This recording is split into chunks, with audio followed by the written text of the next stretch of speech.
welcome to Sa Iyo Lang.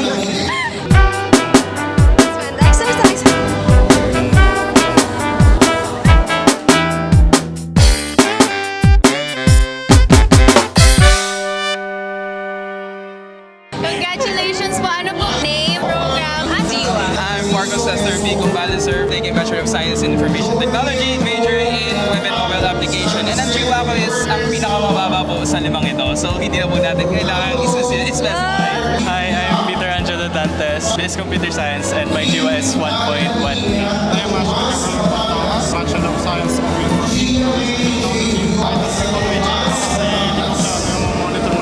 Ako si Lance Alexander Ventura, BS Computer Science, specialization in Data Science. Jiwa ko is I think 1.15. Grabe. Hi po, I'm Princess Nicole C. Orion. Computing and Multimedia. Yes, Computer Science po, Data Science, and ang Jiwa ko po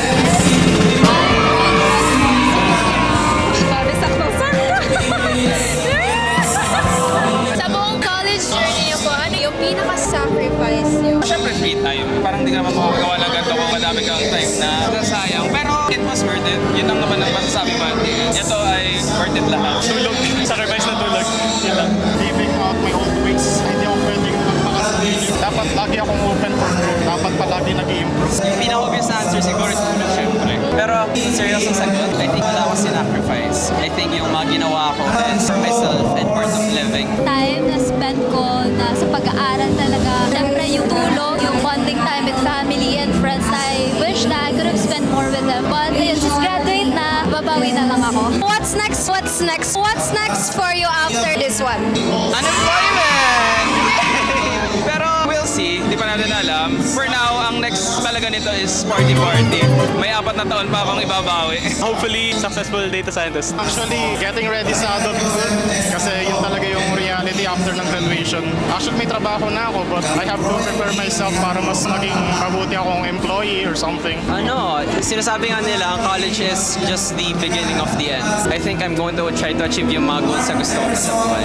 I think next for me is to continue the values and morals that I learned here sa MSCUF. I actually formed a motto which is excellence without heart is a power without purpose. So ayun, I will continue to serve with excellence and ayun, with heart. Parang Miss Enverga. Ano? Nalimutan ko tuloy yung katalan.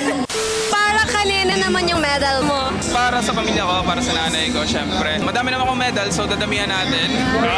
Para sa mga ate ko, para din sa mga kaibigan ko na nandyan sa tabi ko through the 4 years. Of course, first to my mom and sa family ko and to myself. For Jesus. Kasi siya yung nagbago ng buhay ko and nararapat lang na para sa kanya lahat ng ma-achieve ko sa mundo. Para sa mga pinakamamahal kong mga kaibigan, pamilya, and para sa sarili ko na rin, syempre. First po is kay mommy. So single mom po siya and siya po talaga yung reason bakit ako nagpupursige and all of this is for her. And of course, sa family and friends na tuloy po talaga yung suporta sa akin. And of course, for God and country. Sobrang Enverga ng For God and Country. Cum laude.